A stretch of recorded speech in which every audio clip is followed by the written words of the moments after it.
하나님 말씀은 신약성경 로마서 8장 5절에서 8절까지입니다. 우리 같이 한 목소리로 함께 읽겠습니다. 육신을 따르는 자는 육신의 일을, 영을 따르는 자는 영의 일을 생각하나니 육신의 생각은 사망이요 영의 생각은 생명과 평안이니라. 육신의 생각은 하나님과 원수가 되나니 이는 하나님의 법에 굴복하지 아니할 뿐 아니라 할 수도 없으니라. 육신에 있는 자들은 하나님을 기쁘시게 할 수 없느니라. 아멘. 누구를 기쁘게 하랴.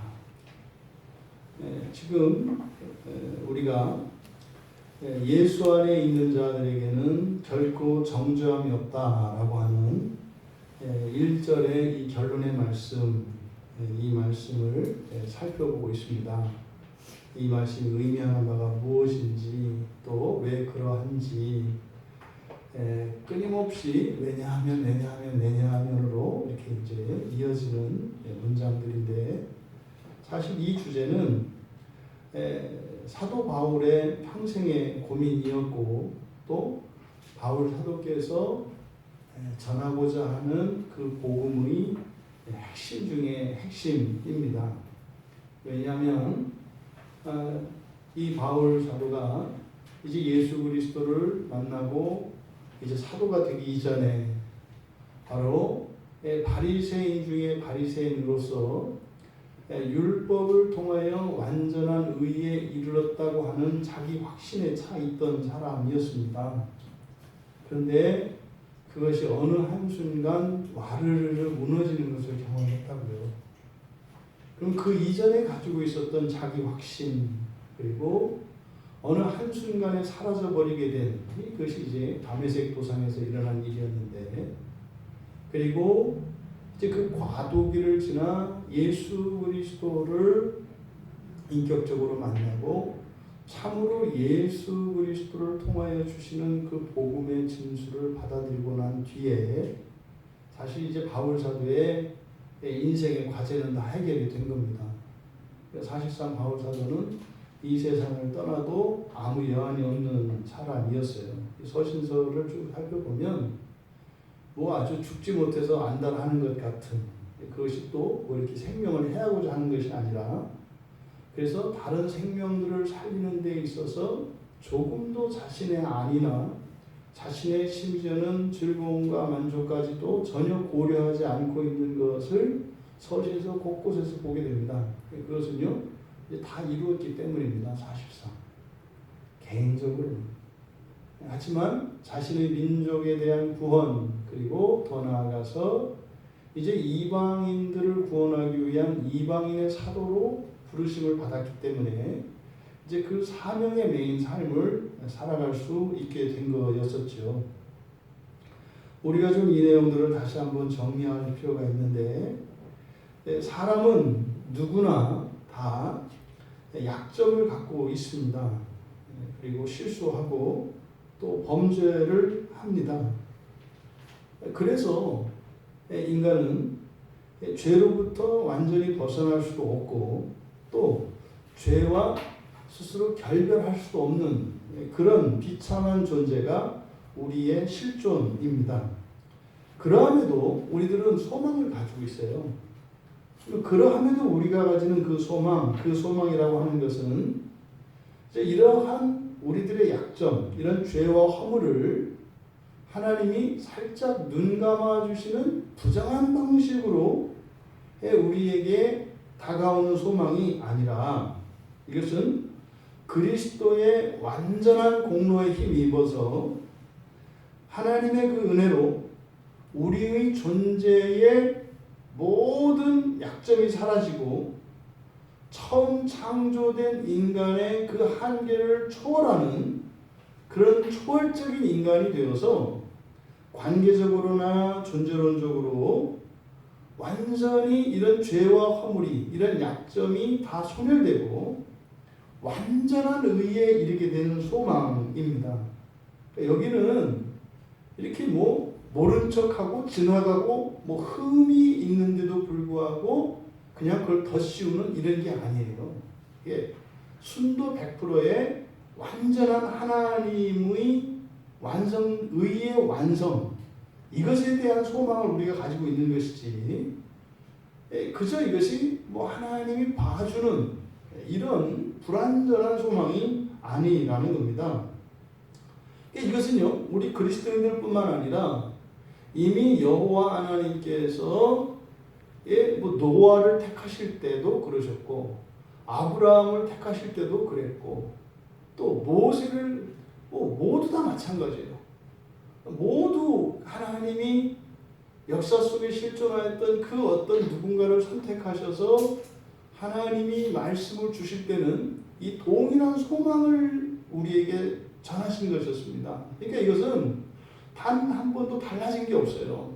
그 완전한 소망, 그것이 구약으로부터 신약 전체, 그리고 마침내 이제 요한계시록에서 완성이 되어지는 그 하나님의 약속의 성취가 이제 계시록에서 우리에게 보여지고 있죠. 그러니까 이렇게 구약의 백성들에게 하나님이 그 완전한 소망으로 이끄시는 복음, 그 복음이 구약에서는 율법이었다고요. 그러니까 율법을 통해서 그 완전한 소망에 이르게 하는 길이 제시되었어요. 이게 복음이라고요. 그러니까 율법이 복음입니다. 그러니까 율법과 복음이 나뉠 수가 없는 거예요. 복음의 형태가 구약에서는 율법으로 온 거였죠. 그런데 우리들이 하나님께서 그렇게 완전한 소망에 이를 수 있는 그 복음인 율법을 우리에게 주셨는데, 문제는 우리의 육체가 그것을 감당할 수가 없어요. 우리의 육체가. 그러는 바람에 율법이 무능한 것처럼 되어버렸죠. 율법이 무능한 게 아니에요. 그런 거 있지 않습니까? 예? 이렇게 시력이 극도로 이렇게 시력이 약한 사람이에요. 그런데 이렇게 안경이라든지 이런 렌즈를 끼지 않고서는 큰 글씨도 볼 수 없는 사람이에요. 근데 그 사람에게 엄청난 비밀이 담긴 책이 주어졌어요. 그게 무슨 의미가 있어요? 근데 그 책이 정말로 이렇게 불로장생할 수 있는 그 특별한 이렇게 비법이 적혀져 있는 책인데, 시력이 시원찮아서 못 보면 소용이 없잖아요. 그러면 여기 있는 내용이 시원찮은 것이 아니라 뭐예요? 눈이 문제죠. 그러니까 보십시오. 완전한 의에 이를 수 있는 복음이 제시되었어요. 율법으로. 근데 그 율법을 우리가 온전히 활용할 수가 없어요. 그러면 하나님이 어떻게 해요? 율법을 폐기하고 다른 것을 주시는 것이 아니라 어떤 방식으로? 율법을 가지고 의에 이룰 수 있도록 우리의 존재를 바꾸신다 이 말이에요. 그래서 예수님이 사람의 몸으로 오셔서 육체를 정죄하셨다는 겁니다. 육체를 정죄하셨다는 것은 뭐예요? 율법의 유익을 누릴 수 없는 육체의 한계, 이 한계를 없이 하셨다는 거죠. 그러니까 이제는요, 먼저 주셨던 그 율법을 온전히 활용해서 완전한 의에 이를 수 있는 조건을 갖추어 주셨다는 겁니다. 그래서요, 예수 그리스도로 말미암아 결코 정죄당하지 않는다 이렇게 얘기를 하는 거죠. 이게 무슨 말입니까? 이게 오해라고 그랬죠. 예수를 믿으면 정죄당하지 않는다, 심판받지 않는다, 이 말이 아니라 그랬어요. 이건 뭐예요? 않을 수도 있다라는 거예요. 선택의 문제라는 겁니다. 그러니까 수많은 사람들이 예수를 믿고 교회 안에 있습니다. 근데 그 가운데에는 정말로 각자 주어진 인생을 다 살고 숨을 거두었을 때 정죄당하지 않는 사람이 있고 정죄당하는 사람이 있어요. 그런데요, 이제 정죄당하지 않을 수 있다고요. 어떻게 해요? 예수 그리스도로 말미암아서. 그것은요, 각자의 선택에 달려있다는 겁니다. 이 부분을 우리가 그냥 예수 천국 불신 지옥이라는 말로, 내가 예수를 믿으면 결코 정죄함이 없나니, 다시 말해서 죽어서도 뭐 더 이상 내가 정죄받을 것도 없고 심판받을 것도 없고, 내가 예수를 믿었기 때문에 그냥 뭐 죽고 나면은 눈을 뜨면은 천국에 있을 것이고 영원히 나는 그 나라에 살 것이다라고 하는 말도 안 되는 거짓 가르침을 그동안 너무나 많은 사람들이 가르쳐서 이게 일반화되어 버렸어요. 이게 지금 아니란 말이에요. 잘못됐다고요. 바로 예수 그리스도로 말미암아 우리가 정죄당하지 않을 수 있게 되었다는 겁니다. 그래서 예수를 믿되 어떻게 믿어야 한다? 잘 믿어야 한다. 제대로 잘 믿어야 한다. 왜요? 정죄당하지 않기 위해서. 그 이전에는요, 정죄당할 수밖에 없었어요. 그 증거가 뭐예요? 구약의 백성들의 역사죠. 수없이 언약을 갱신하며 그들에게 기회를 주시는데 계속 넘어지잖아요. 무슨 프로그램 된 것처럼. 그것은 이 자리에 계신 여러분들의 인생과 다름 아닙니다. 구약의 역사는 항상 우리의 과거예요. 우리 각자의 과거. 그건 이스라엘의 역사가 아니라 예수를 믿는 그리스도인의 개인의 과거사를 역사라고 이 구약 성경으로 봐야 된다 이 말이에요. 근데 왜 그렇게 끊임없이 시행착오를 반복하였던가? 이게 바울 사도의 고민이었었고, 이제 그 답을 알아서 이제 우리에게 전하려고 하는 거예요. 근데 우리들이 여기서 실수했던 게 그거라는 거죠. 그냥 예수를 믿으면, 다시 말해서 유대교에 있다가 기독교로 개종하면 다 되는 것으로 이해했다 이 말이에요. 또 불교에 있다가 기독교로 오거나 무신론자였다가 예수를 믿으면 다 된다고 생각을 했다 이 말이죠. 그러니까 또 다른 이런 잘못과 실수들이 계속 있었던 겁니다. 그래서 우리가 그동안 범해왔던 실수, 또 그렇게 또 반복해서 그런 실수를 하기가 쉽죠. 그 첫 번째는 그런 겁니다. 현재 자신의 수준이나 정도를 판단의 기준으로 삼으려는 어리석은 시도입니다. 현재 나의 이런 수준이나 이런 정도를 판단 기준으로 삼으려고 하는 이런 어리석은 시도, 이게 이제 우리가 계속 범해왔던 실수고, 또 이거는 계속 범하는 실수입니다. 여러분, 우리가 정죄당하지 않는 이유가 뭐라고요? 예수 그리스도로 말미암아. 그리스도로 말미암아 우리가 정죄당하지 않는 것이지. 이건 무슨 말입니까? 그리스도 예수의 그 사랑과 은혜가 우리로 하여금 정죄당하지 않게 하는 근거가 된다는 거예요. 그럼 그때 그리스도의 은혜와 사랑이라는 게 뭡니까? 끝까지 우리가 정죄당하지 않을 때까지 함께 하시고 반드시 이루어내시는 그리스도의 성실하심, 이것이 우리가 정죄당하지 않는 이유다 이 말입니다. 그것이 근거라고 하는 사실 우리가 기억해야 합니다. 그러니까 여러분, 이렇게 정죄당하지 않는, 결코 정죄함이 없는, 결코 정죄당하지 않는 신자, 이런 신자는요, 자기의 내면과 자기의 생활 속에서 끊임없는 자기 부인이 일어나게 돼요. 그게 없는 게 아니라 더 이상은 뭐 자기 부인할 게 없고 하늘로 한 점 부끄러움이 없는 이런 사람이 되는 것이 아니라 끊임없이 자기의 내면에서 벗겨내는 이런 내면의 죄에 대한 발견과 회개가 일어나고, 또 우리의 실제적인 일상생활에 끊임없는 변화와 개선이 계속 일어난다고요. 이게 정죄받지 않는 신자들의 상황이라는 겁니다. 여기서 함정에 빠지면 안 돼요. 그래도 나는 너무 심한 것 같아. 뭘 심해요? 앞으로는 더 심할 건데. 점점 점입 가경이라니까요.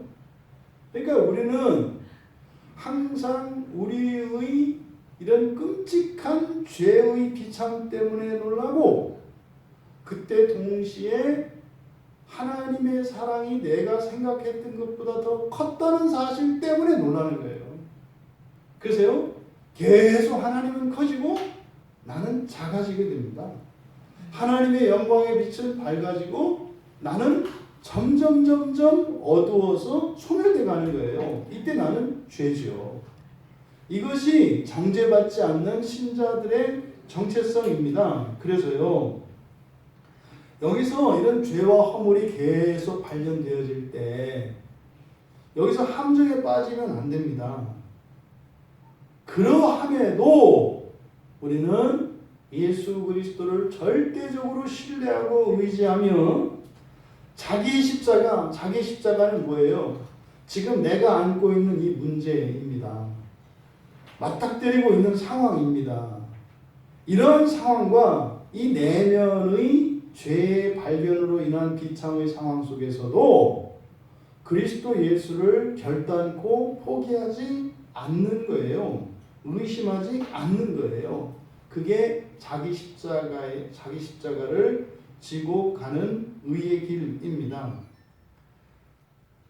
현재의 어떤 성취를 맛보려고 하는 순간 우리는 즉시 천길 낭떠러지 아래로 떨어지는데, 그게 깊은 자괴감과 죄책감입니다.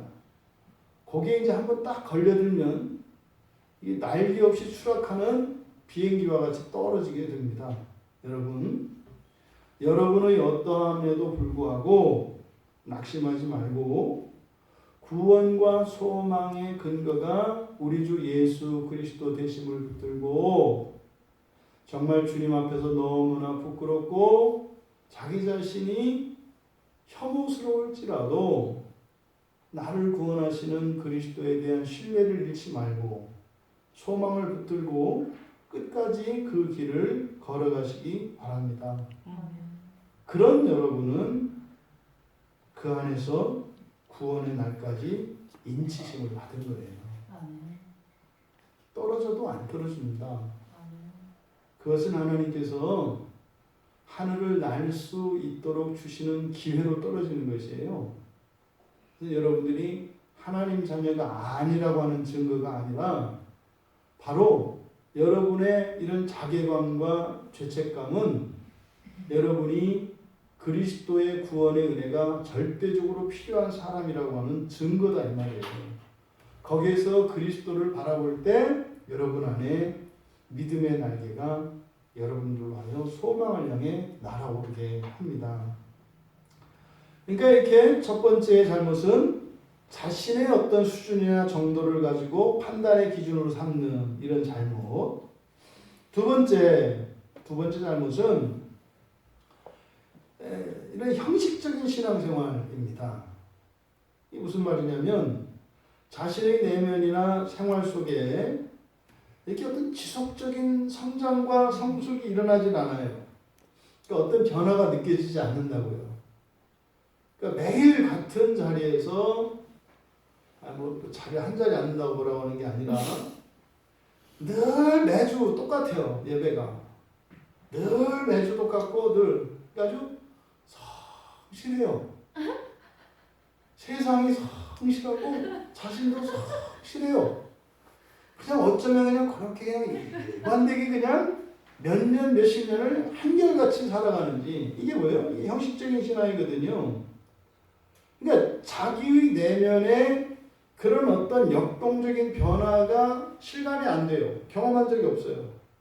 또 생활 속에서 생생한 어떤 구원에 대한 경험이 없어요.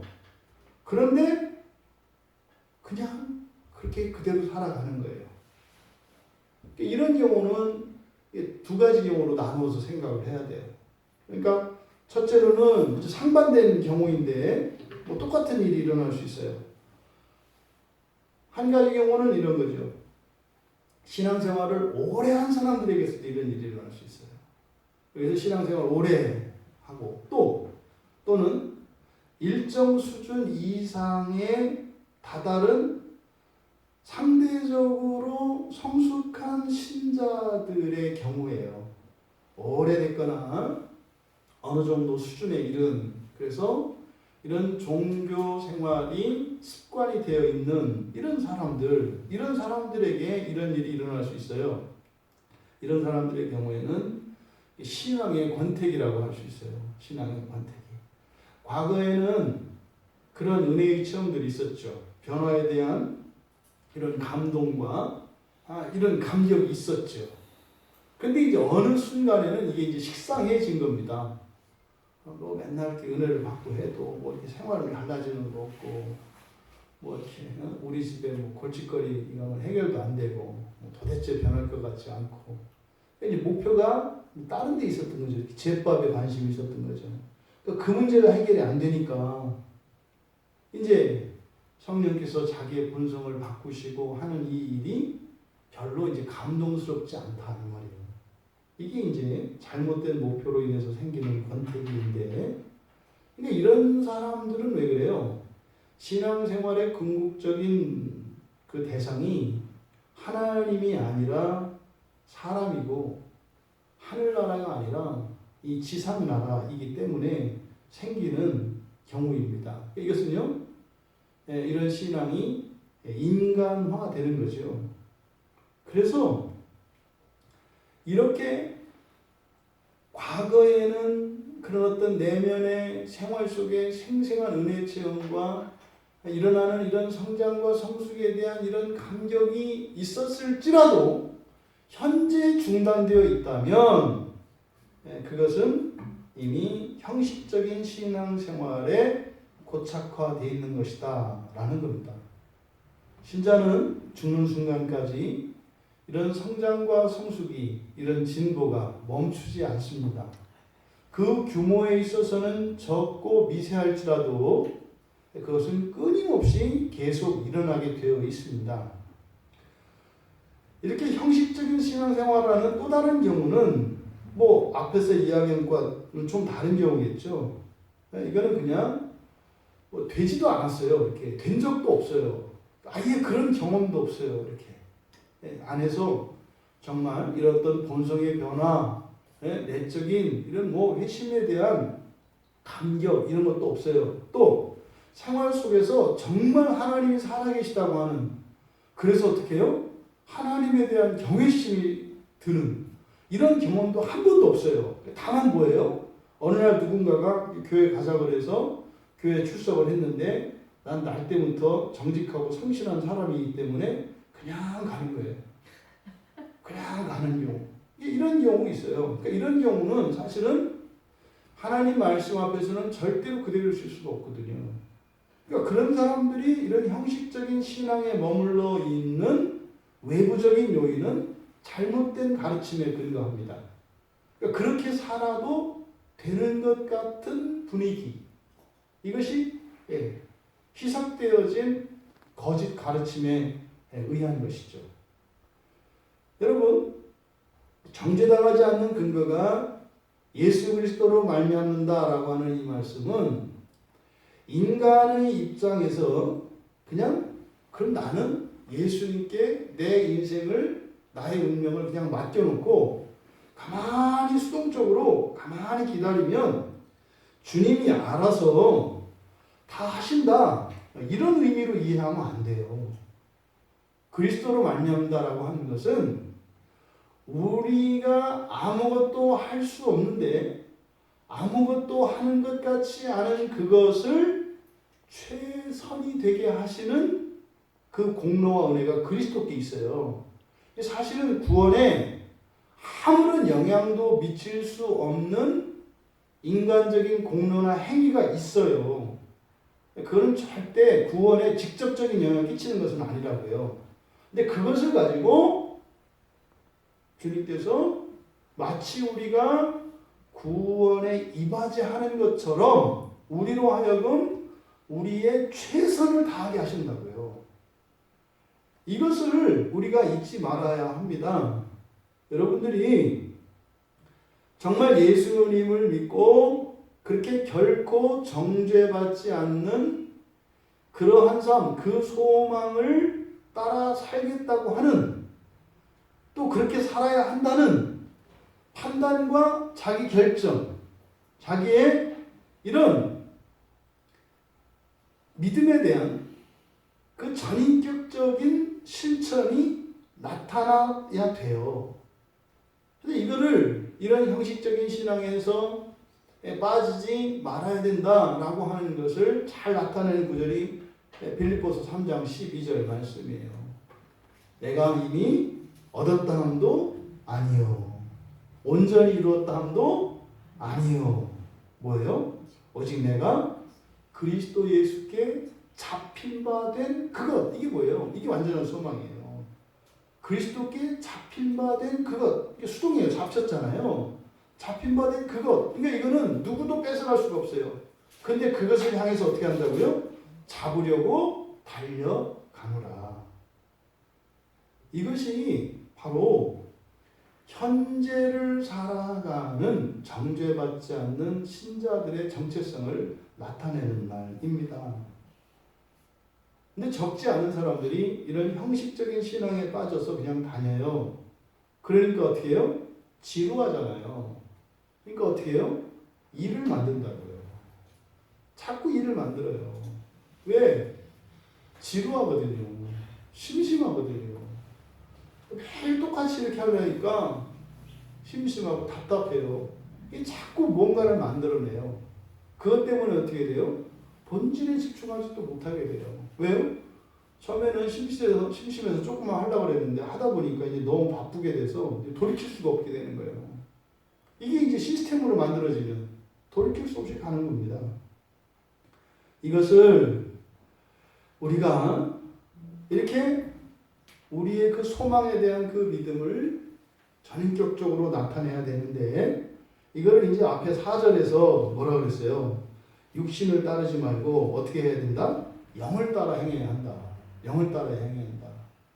사실은 예수님께서 이루신 일이 이거죠. 육신을 따라 살 수밖에 없었던 우리들에게 영을 따라 살아갈 수 있도록 우리의 육신을 정죄하셨어요. 왜요? 영을 따라 살아갈 수 있도록. 선택권이 주어졌다니까요. 그래서 우리는요, 잊지 말아야 합니다. 구약이나 신약이나 하나님이 하나님의 백성들에게 주시는 이 구원의 소식, 이 복음은요, 열매가 아니라 우리에게 생겨난 새로운 길이에요. 복음은 열매가 아니에요. 여러분, 에덴 동산에서 우리가 쫓겨났잖아요. 열매는 어디 있어요? 에덴 동산에 있잖아요. 그럼 어떻게 해야 돼요? 에덴 동산으로 가야 되잖아요. 근데요, 막혔다고요, 길이. 근데 복음은 뭐예요? 거기에 뚫린 길이에요.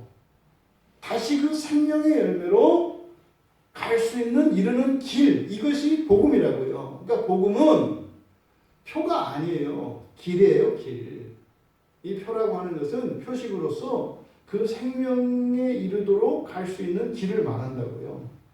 그래서 복음의 길을 따라가면 그 길가에 생명의 열매가 결실을 맺어요. 그래서 그 길을 가면서요, 그 열매들을 따먹으면서 기운을 차리고 더더욱 그 길을 갈 수 있는 거예요. 언제까지? 바로 그리스도께서, 하나님께서 창세전에 예정하셨던 그 완전한 우리의 인간적인 한계를 뛰어넘는 초월적 존재로서 예정되어진 거기에 이르게 된다, 이 말이에요. 이것이 지금 바울 사도께서 말씀하고자 하는 거예요. 그러니까 여러분들에게는 선택의 길이 열린 거예요. 예수를 믿었다는 것은 끝난 게 아니라 뭐예요? 이제 다시 갈 수 있는 기회가 주어진 거라고요. 여러분들이 이제는 정확하게 그 목표에 이룰 수 있는 길이 여러분 앞에 놓여 있는 거라고요. 근데 수많은 사람들이 그 앞에 길 앞에서 출발도 안 하고 앉아 있어요. 2000년 동안. 이게 지금 바울이 답답하겠어요? 우리가 답답하겠어요? 우리가 훨씬 더 답답하죠. 바울은 그때뿐이지만 우리는 2000년 동안 이러고 있단 말이에요. 네? 복음은 여러분 길입니다. 그래서 이제 4절에서 우리에게 주어진 그죠? 이제는 육신이 아니라 영을 따라 걸어가야 한다. 영을 따라 걸어가야 한다. 그럼 영을 따라 걸어가는 목적이 뭐예요? 율법을 통해서 완전한 의에 이를 수 있는 길을 주셨었는데 육신을 따라 살 수밖에 없었기 때문에 율법의 유익을 얻을 수가 없었어요. 그러니까 이제 우리는요, 영을 따라가는 목적이 뭐예요? 처음에 주셨던 이 율법을 통해서는 완전한 의에 이르는 그 길을 갈 수 있도록 하신 거라고요. 지금 제가 한 얘기는 여러분들이 그동안 알고 있었던 것과 완전히 다른 말씀을 드리는 거예요. 대부분 뭐라고 이야기를 하냐면 율법으로는 의에 이를 수 없다. 오직 믿음으로 의에 이른다. 이렇게 얘기를 한다고요. 그러니까 뭐예요? 그냥 공짜로 가는 것처럼 그동안 우리가 가르쳐 왔다고요. 맞지 않아요. 그럼 율법이 실패한 겁니까? 아니죠. 그렇지가 않다니까요. 율법은 완전한 거예요. 하나님의 말씀이에요. 다만 우리가 그 유익을 누릴 수 없어서 그러면 우리로 하여금 그 유익을 누릴 수 있도록 하나님이 우리의 존재를 바꿔주시는 거예요. 여기서 여러분들이 그걸 이해하셔야 돼요. 처음에 우리의 육신으로 율법으로 의를 이룰 수 없었기 때문에 할 수 없어서 우리는 봉잡은 거예요. 왜요? 할 수 없었기 때문에 할 수 있는 존재로 우리를 재창조해 주신다는 의미거든요. 첫 아담으로는 율법으로 완전한 의에 이룰 수 있는 능력이 없어요. 오류의 가능성이 있다고요. 그게 선악과를 따먹은 사건이잖아요. 그 동일해요, 후손들도. 그래서 어떻게 해요? 예수님이 오셔서 아담의 한계를 뛰어넘는 새로운 인류로 우리를 만들어 주셨다는 거예요. 그래서요, 드디어 율법 열차를 타고 완전한 의의 길을 걸어서 사람을 초월하는 완전한 그리스도를 닮은 그 인류를 향해 갈 수 있게 되었다라는 겁니다. 여러분들이 너무 잘 이해를 해서 얼마나 감사한지 몰라요. 네. 예, 잘 받아주셔서 감사해요. 그럼 5절과 6절에서 이제 4절은 이제 그거예요. 예, 이렇게 율법을 따르지 않고 영을 따라 행하는 우리에게 율법의 요구가 이루어지게 하려 하면 이게 번역이 잘못됐다고 그랬어요. 그렇죠? 율법의 요구가 아니라 율법의 의라고 그랬어요. 율법의 의. 그러니까 율법을 통해서 완전하게 되는 것을 말해요. 이렇게 율법을 통해서 완전하게 되게 하려 하신 것이다. 누가? 예수 그리스도께서. 이제 5절에서 그러면 그 영을 따라가는 이유에 대해서 설명을 하는 거예요. 왜냐하면 이렇게 돼. 5절에 왜냐하면 우리말 성경을 보면 육신을 따르는 자는 육신의 일을, 영을 따르는 자는 영의 일을 생각하나니. 여기서 지금 왜 그럼 우리가 영을 따라가야 되느냐? 왜 육신을 따라가면 안 되고 왜 영을 따라가야 되느냐? 이게 여러분들이 고민하는 내용이에요. 답이 굉장히 중요한 문제에 대한 답이 지금 제시되고 있는 거예요. 여기서 생각한다라고 하는 이 프로네오라고 하는 이 말은 마음에서 떠오르는 여러 가지 길들이라고 보시면 돼요. 이 가능성들이죠. 이게 마음에서 여러 가지 가능성들이 떠올라요. 이렇게도 되고 저렇게도 되고 그렇게도 되고 하는 이런 많은 이 경우의 수들이에요. 이게 생각하는 거예요. 여러분들이 무언가를 선택할 때는 어떻게 선택해요? 여러분들 안에 떠오른 생각들 가운데 하나를 선택하는 거예요. 그러니까 여러분들이 생각할 수 없는 것은 선택할 수가 없어요. 심지어는요, 여러분들이 알지 못하는 것은 보이지도 않아요. 사파리 같은데, 아프리카나 이런 사파리에 가면, 신기하잖아요? 지프차에 사람이 타서 앉아있으면, 사자에게 사람이 인식이 안 된다는 거예요. 근데 차에서 딱 내리면, 잡아먹으려고 덤벼요. 배고픈 사자인 경우에. 근데 왜 지프차에 올라타면 안 보일까요? 사자에게는 자동차라고 하는 이게 자연 상태에서 존재하지 않잖아요. 이해를 못해요, 차를. 그러니까 차를 이해 못하기 때문에 이해 못하는 차 위에 자기가 이해하는 사람이 있을 수가 없어요. 그러니까 사람이 있는데 보는데도 사람이라고 인식을 못해요. 왜요? 이해할 수 없는 자동차가 사자와 사람 사이에 있으니까 이해할 수 없는 너머에 있는 이해할 수 있는 것도 봐도 안 보여요. 여러분들이 그걸 이해할 수 없는 거는 사자보다 똑똑하기 때문이에요. 그게 정확하게 이해되면 사자하고 매우 비슷한 수준에 있는 거예요. 그런 것처럼 우리도요, 생각할 수 없는 것은 절대로 생각하지 않아요. 왜 사람들이 누가 뭘 가르쳐 줬을 때 왜 말을 안 듣는지 아세요? 말은 듣는데 그게 자기 머릿속에서는 이해되지 않고 생각이 들진 않아요. 그러면요, 그거를 선택할 수 있는 기회가 없어요. 어떤 분들은 특히 부모들이 아이들한테 가르쳐요. 아니, 맨날 똑같은 실수를 반복해. 그래서 원인을 얘기해 줬어. 이렇게 하면, 이러니까 요거 해라. 그러면 이제 어른들이 보기에는 아주 간단해요. 그것만 바꾸면 되거든요. 그런데 계속 그래요. 그럼 이제 부모는 이 자식을 어떻게 생각해요? 말 안 듣는 못된 놈이라고 막 때린다고요. 왜 말 안 듣느냐고. 근데 얘는 말 안 들은 적이 없어요. 생각할 수 없는 것을 누군가가 이야기를 해주면 그게 듣는 사람에게는 아무 의미가 없어요. 그러니까 그거는 말을 듣지 않는 게 아니라 뭐예요? 모르는 거죠. 여러분들이 이걸 오해하시면 안 돼요.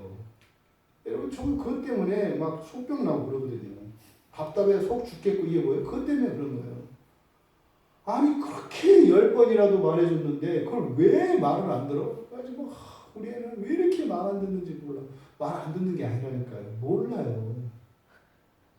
이 생각이라는 것이 바로 뭐다? 우리가 선택할 수 있는 모든 가능성이에요. 그러면 5절에서 얘기하는 바 육신을 따르는 자는 육신의 일을 생각한다는 거예요. 그러니까 여기서 육신의 일을 생각한다. 또 영을 따르는 자는 영의 일을 생각한다. 이런 거예요. 그러면 이 얘기는 그거죠. 육신을 따라가면, 육신대로 살면, 육신을 따라가면 육신의 일, 육신의 생각이죠. 그러니까 이거는 앞에 2절에서 밝힌 죄된 생각이에요. 이 죄된 생각을 만들어내요. 그러면 생각은 뭐라고 그랬어요? 우리가 선택할 수 있는 경우의 수라고 그랬잖아요. 그러니까 죄 1, 죄 2, 죄 3, 죄 4의 경우의 수만 딱 났어요. 그럼 그 중에서 이제 나는 뭐겠어요? 최고로 최대한 좀 덜 죄되는 걸 선택할 거 아니에요. 근데 결국은 뭐예요? 다 죄의 길이에요. 그럼 그거는요, 사망의 길로 가는 거예요. 이게 죄와 사망의 길이라는 게 그겁니다. 죄된 생각을 하면 이미 그 사람은요, 사망의 길로 가게 돼 있어요. 왜요? 선택지 자체가 다 사망의 길로 가는 것밖에 안 된다 이 말이에요. 근데 왜 이런 일이 일어난다? 육신을 따라가면 그렇다 이 말이에요. 육신을 따라가면 육신의 이런 생각, 바로 이 죄된 생각을 하게 된다는 거예요. 여러분 다 경험해 보셨어요. 여러분 일상이 이렇게 이제 안정이 됐을 때는 어떻게 돼요? 일이 착착착착 돼요. 하루 일과도 이렇게 착착착착. 그러다가 한번 딴 생각을 하거나 딴 짓을 하고 나면 일이 막 엉키기 시작해요. 이런저런 일들도 생기고 막 뒤죽박죽되기 시작해요. 근데 그러면은 주변에 있는 만만한 누구를 잡는 수밖에 없어. 내가 존재당하니까. 근데 안정돼 있으면 어떻게 돼요? 그냥 쉽게 돼요. 이렇게. 그럼 설교 또 들어요. 그때 되면 설교 듣고 또 할 일을 하고 그러면 자연스럽게 가거든요. 근데 그렇게 하다가 이제 한번 딱 그냥 미끄러지면 어떻게 돼요? 이제 뭐 안 돼요. 들으려고 해도 10분 듣다 보면 자고 있고 뭐 이런 게 계속 반복돼요. 그럼 또 이렇게 자꾸 짜증나고 뭐 계속 이런 악순환의 고리로 들어간다고요. 왜요? 육신을 따르면 바로 죄된 생각들이 떠올라요. 죄된 생각들이. 여러분 그러고 있을 거예요. 내가 정말 끊고 싶어. 하기 싫어. 안 할 때는 생각 안 나잖아요. 근데 한 번 딱 걸려들면 어떻게 돼요? 생각들이 한 번 할까, 두 번 할까, 세 번 할까, 네 번 할까 이렇게 생각된다고요. 아예 안 들던 생각이 세 번보다는 두 번이지. 아니지, 두 번보다는 한 번이지. 그런가? 두 번인가? 결국엔 해요. 그래서 이 육신을 따라가면 그렇게 되는 거예요. 반대로 영을 따라가도 마찬가지예요. 영을 따라가면 영의 생각을 해요. 영의 생각은 뭐겠어요? 생명에 이르는 길들이죠. 그러니까 생명으로 나아갈 수 있는 경우의 수들. 근데 우리 학생들은 공부할 때가 많이 있다고요. 공부를 딱 시작하면 어떻게 돼요? 잘할 수 있는 방법과 대안들을 세우기 시작해요. 근데 공부 딱 손 놓고 놀기 시작하면 어떻게 돼요? 더 놀 수 있는 걸 이제 막 해야 돼요. 그러니까 어떻게 정제 과목의 명분을 얻으면서. 그러니까 어디를 따라가느냐에 따라서 사실은요, 이미 자기가 가야 할 길은 선택이 돼요. 왜? 그 생각들이 나오니까. 육신도 여기서 우리가 알 수 있는 것은 육신을 따라가든 영을 따라가든 이런 생각과 행위에는 시너지 작용이 일어난다는 것을 기억해야 돼요. 그러니까 생각한 만큼 가고 간 만큼 생각하는 게 아니라 생각했는데 그것보다 더 많이 가요. 그것보다 더 많이 갔는데 그것보다 더 많이 생각해요. 그러니까 생각 1, 행위 1 있어요. 그러면 죄된 생각 하나를 했어요. 그러면 하나만큼 가야 되잖아요. 근데 죄된 생각을 1을 하면 가는 것은 1.5만큼 가요. 그럼 1.5만큼 갔으면 1.5만큼 또 다른 죄된 생각을 해야 되는데 2만큼 생각해요. 이게 시너지예요. 한 번 그 길로 들어서면 알아차리고도 자신의 힘으로는 돌이킬 수가 없어요. 마치 급류가 흐르는데 그 급류에 뛰어드는 것은 내 선택이죠. 그런데 일단 급류에 휘말리고 나면 그때는 자기 의지대로 나올 수 있는 게 아니다 이 말이에요. 이게 영을 따라가든 육신을 따라가든 시너지가 있기 때문에 그렇습니다. 그러니까요. 좋으면 더 좋고 안 좋으면 더 안 좋아요. 부익부 빈익빈이 딱 맞다고요. 부익부 빈익빈이. 좋은 생각은 더 좋은 길로 가게 하고 또 더 좋은 길로 가면 더 좋은 생각을 하게 해요. 그래서 끊임없이 선한 길로 이런 시너지를 일으키며 간다고요. 그런데 악한 생각은 더욱 악한 길로 가게 하죠. 그럼 또 더욱 악한 길은 더욱 악한 생각들을 만들어낸다고요. 그래서 이 시너지라고 하는 이 상승작용, 이 상승효과, 이것은 그 구조 속에 휘말리면 자신의 힘으로는 거기서 벗어날 수가 없어요. 이것을 잊으면 안 돼요. 근데 보통은 그러죠. 이거는 내가 뭐 하다가 그만둘 수 있어. 그럴 수 있어요. 근데 문제는 그걸 실행에 옮기면 거기에는 상승작용이 나타나서 하기 전에는 그 일을 그만둘 수 있을지 몰라도 일단 시작을 하게 되면 거기에 상승작용이 나타나서 할 수 없게 된다 이 말이에요. 이거는 선도 악도 마찬가지입니다. 여러분들이 한번 정말 하나님이 기뻐하시는 그 일을 따라 살아가 보세요. 계속 하게 되거든요. 계속 하게 돼요. 쉬워요. 더 많이 하게 돼요. 계속 하게 돼요. 계속. 이거는 마치 사람들 사이에서 칭찬과 꾸중 비슷해요. 칭찬을 받으면 어떻게 돼요? 계속 또 하게 되죠. 근데 꾸중을 받으면 어떻게 돼요? 계속 못 하게 되죠. 그러니까 이런 영을 따라가는 것과 육신을 따라가는 여기에 시너지, 이 상승작용이 있다라고 하는 것을 여러분들이 기억하셔야 돼요. 그래서 어떤 경우에도 이렇게 부정적이고 이렇게 비관적인 생각으로 결국은 죽음으로 이렇게 강력하게 인도하는 이런 악의 시너지를 피해야 합니다. 여기서 벗어나야 돼요. 빨리 벗어나야 돼요. 반대로 이런 선의 시너지 구조를 만들어서 생명과 평안이 자꾸 충만하게 해야 합니다. 그래서 바로 이 선과 악의 이 시너지, 이것을 어떻게 통제할 것인가, 이게 지금 바울 사도의 고민이라고요.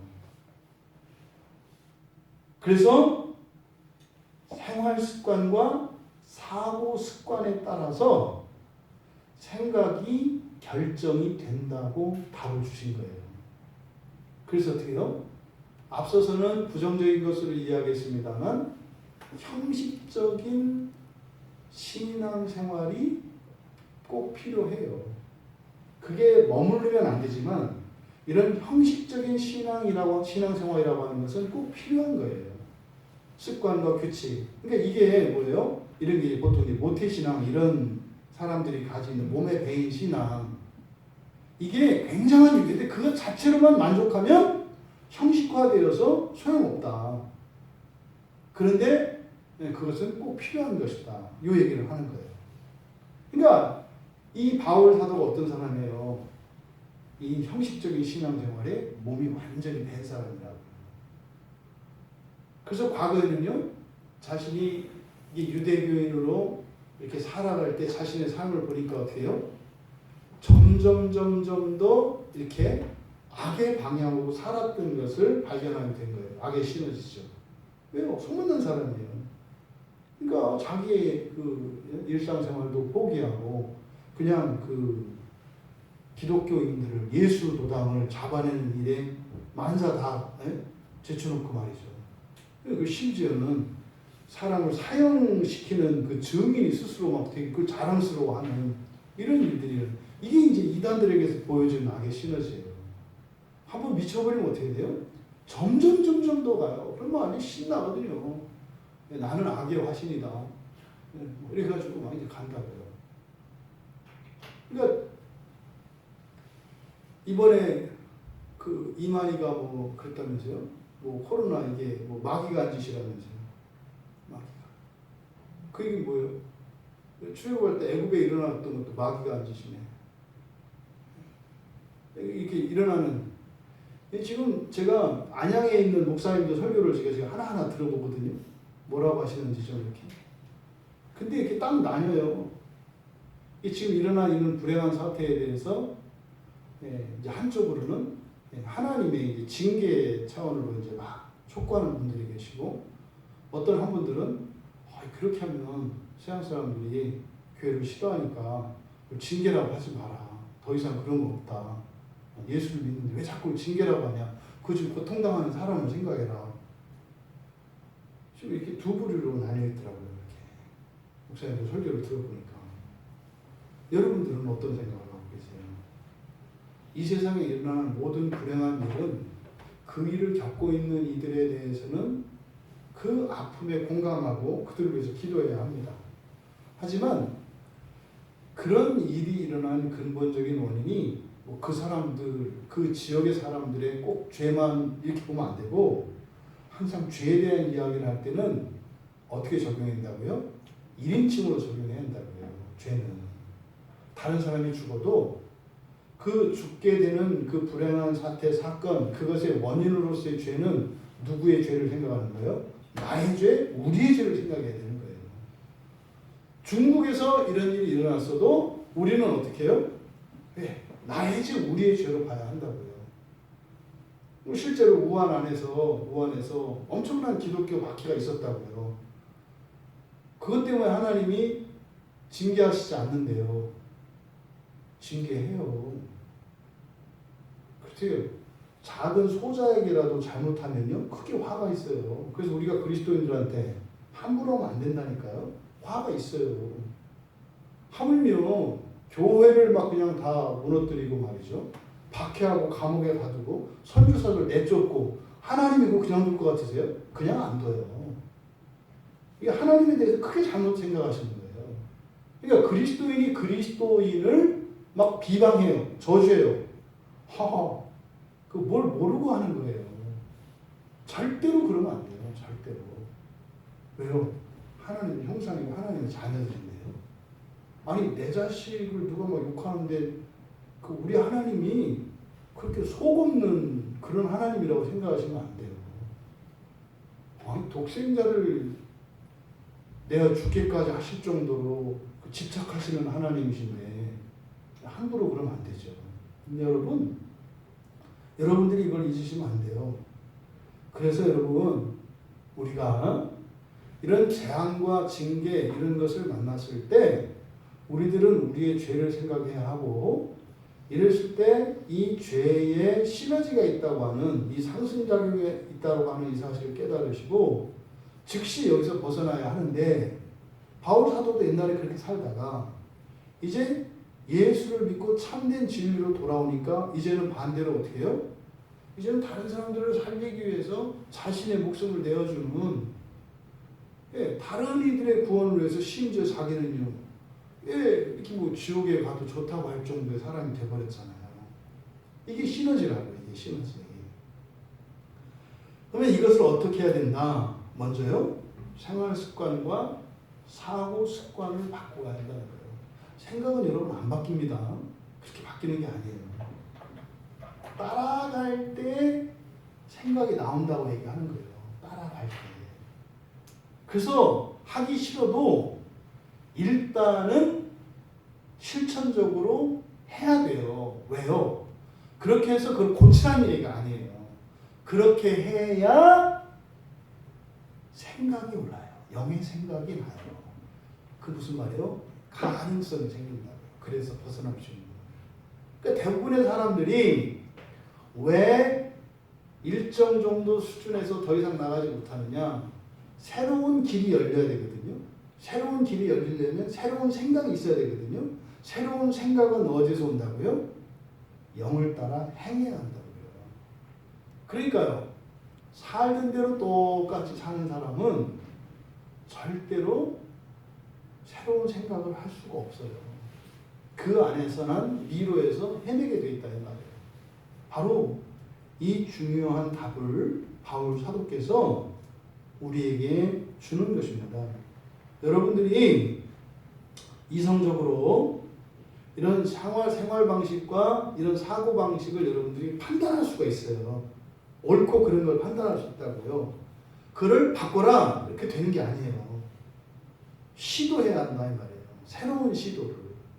그러니까 뭐요? 성경 안 보던 사람이 성경을 보고 예배를 일주일에 한 번 나오던 사람이 2번 나오고 이런 실천이 있어야 한단 말이에요. 그래서 계속 해라가 아니에요. 그런 실천을 해야 영의 생각이 나와요. 그래야 비로소 새로운 길을 갈 수 있는 가능성이 열린다 이 말이에요. 그럼 여러분들이 이성적으로 어떤 생활 습관을 바꾸고 이런 사고 습관을 바꿔야 되겠다. 여러분들이 결정할 수 있어요. 이게 목표입니다. 이 목표가 있어야 돼요. 나는 일주일을 이렇게 살겠다. 하루를 이렇게 살겠다. 이성적으로 목표를 세워야 된다고요. 그리고 나서 어떻게 해요? 실천하도록 노력해야 되는 거죠. 목표는 뭐다? 생각이에요. 생각. 내가 벗어나지 못했던 이 한계를 넘어설 수 있는 그 길을 내기 위해서는 생각이 나와야 돼요. 새로운 생각이. 그러기 위해서 우리가 실천을 하는 거다. 실천을 해서 되는 게 아니에요. 그러니까 실천하다가 만난 말이에요. 이게 뭐야? 이게 외식이죠. 이렇게 목표 설정을 하고 그리고 실천을 하되 이것의 성패는 여러분들에게 달려있는 게 아니에요. 이것의 성패는 하나님의 은혜에 달려있습니다. 하나님의 은혜. 근데 내가 알죠. 무엇을 어떻게 해야 되겠다. 근데 아는데 그치지 말고 목표를 세워야 되고 그 다음 목표를 세웠으면 그것을 구체적으로 실천을 하기 위한 노력을 해야 돼요. 근데 우리의 힘으로는 할 수 없어요. 이것을 이룰 수 있게 해주시는 것은 누구예요? 하나님의 은혜라고요. 그럼 어떻게 돼요? 은혜는 어디에서 와요? 성경에서 와요. 기본적으로. 성경에서. 그러니까 성경을 읽는 일이 필요하다고요. 그리고요. 설교를 듣는 일이 절대적으로 필요하다고요. 또요. 그렇게 성경을 보고 설교를 들어서 깨달은 진리들, 받은 은혜들 이것을 나누는 일이 또한 절대적으로 필요해요. 같이 나눠야 돼요. 그리고요. 기도하는 일이 또 절대적으로 필요해요. 그리고요. 찬양하는 일이 절대적으로 필요해요. 여러분, 여러분들의 지금까지 육신을 따라 살던 삶에서 영으로 따라가는 삶으로의 목표를 세우시고 그리고 그것을 실천하기 위한 노력을 하고 그리고 은혜를 구하십시오. 그러면 비로소 여러분 안에 작은 생각들이 나오기 시작해요. 이런 생각들 처음에 나올 때는요. 좀 아까 났는데 기억을 못해요. 기도할 때 그런 생각 나죠. 어떻게 해야 되겠다. 그러니까 탁탁탁 되잖아요. 응답을 받았어. 집에 갔는데 안 나와요. 뭐가 있었는데. 이게 뭐예요? 생각이 이렇게 금방 자라는 게 아니에요. 왜요? 가시덤불 연금기가 막는다고요. 어떻게 해요? 죄가 그걸 가져간다고요. 그러니까 이러한 반복의 과정을 통해서 우리의 본성의 변화가 일어나는 거죠. 여러분 굉장히 실천적이고 그리고 아주 확실한 답을 본문에서 주고 계십니다. 이 답을 여러분들이 다 얻을 수 있게 되기를 바라요. 그럼 이제 이어서 7절과 8절은 다음에 할게요. 뒤에도 그래서 많아요. 그래서 오늘 사실은 시국이 하수선하여 그냥 한 2시간, 한 3시간 그냥 했으면 하는 마음도 없지 않아 있는데 그렇게 하기에는 밤은 깊고 길은 멀고 6절 하겠습니다. 6절까지만. 그래서 7절, 8절은 대략만 정리하는 그런 내용이에요. 왜 이런 상승 효과가 일어나는가? 왜 이런 상승 효과가 일어나는가? 그래서 첫째, 둘째, 셋째로 우리가 나누어서 생각할 수 있어요. 그 큰 제목만 그냥 불러드릴게요.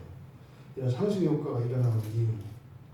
육신의 생각은 하나님과 원수가 되나니 이는 하나님의 법에 굴복하지 아니할 뿐 아니라 할 수도 없습니다. 육신에 있는 자들은 하나님을 기쁘시게 할 수 없느니라. 이렇게 상승작용, 죄가 이렇게 상승작용을 일으키는 이유. 첫째는 육신의 생각은 하나님과 원수가 되기 때문이래요. 그러니까 같아요. 계속 또 원수가 되게 하는 게 육신의 생각이라 그렇대요. 두 번째, 육신의 생각이 이렇게 원수가 되는 것. 이거는 하나님의 법에 순종하지 않기 때문이래요.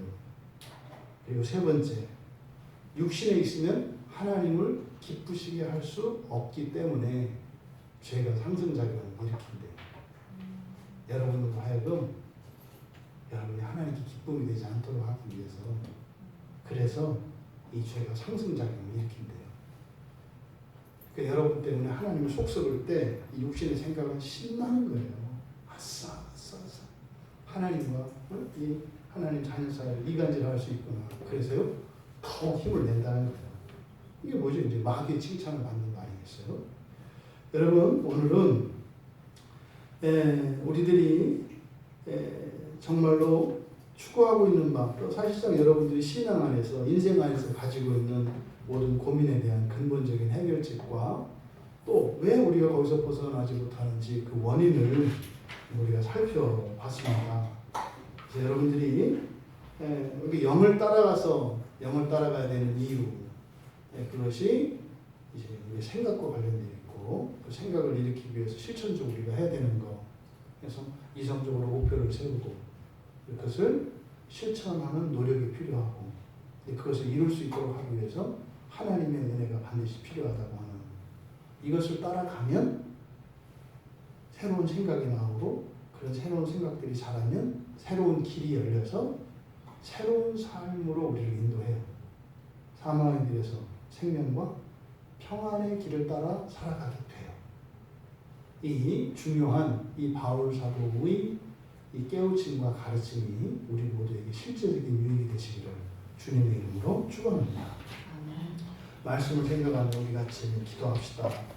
여러분들이 혹시 지금까지 신앙생활 하면서 가지고 있었던 예수를 믿는다는 것에 대한 예수를 믿는 효과죠. 그 효과에 대한 약속에 대한 오해가 있었다면 그게 무엇이었는지 복음에 대한 오해 복음은 열매가 아니라 길이라는 거 내가 정말 그 복음을 받아들인 이후에 그 길을 추구하며 살아갔던가 그런데 그 길은 두 갈래 길이 있다는 거 육신을 따라가는 길이 있고 영을 따라가는 길이 있다는 거 근데 우리가 왜 영을 따라가야 되는 이유는 거예요?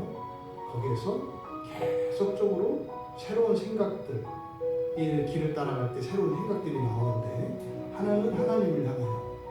하나는 하나님으로부터 멀어지게 한다는 거예요. 그렇다면 바로 이 영의 생각을 따라 영을 따라서 영의 생각을 따라서 가는 이런 실천이 필요한 이유 생각을 자꾸 만들어내기 위한 것인데 그럼 이 어떤 생각을 우리가 가지고 있냐에 따라 사실은 우리 삶이 결정이 되고 또 우리의 생활에 의해서 생각이 결정이 된다는 거예요.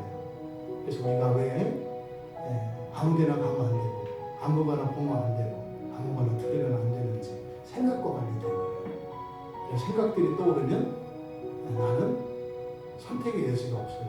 사망길로 가든지 생명길로 가는 거죠. 구체적이고 실질적인 이런 가르침들을 생각합니다. 하나님 참으로 영을 따라가기 원합니다. 그래서 생명에 이르는 평안으로 가는 그런 생각들 그래서 우리 한평생에 하나님을 추구하며 살아가게 하옵소서. 더 이상 하나님으로부터 멀어지는 이런 죄의 상승작용은 사라지고 날마다 하나님께 더욱 가까이 가는 이런 영의 상승작용을 살아갈 수 있도록 은혜를 달라고 우리가 기도합니다.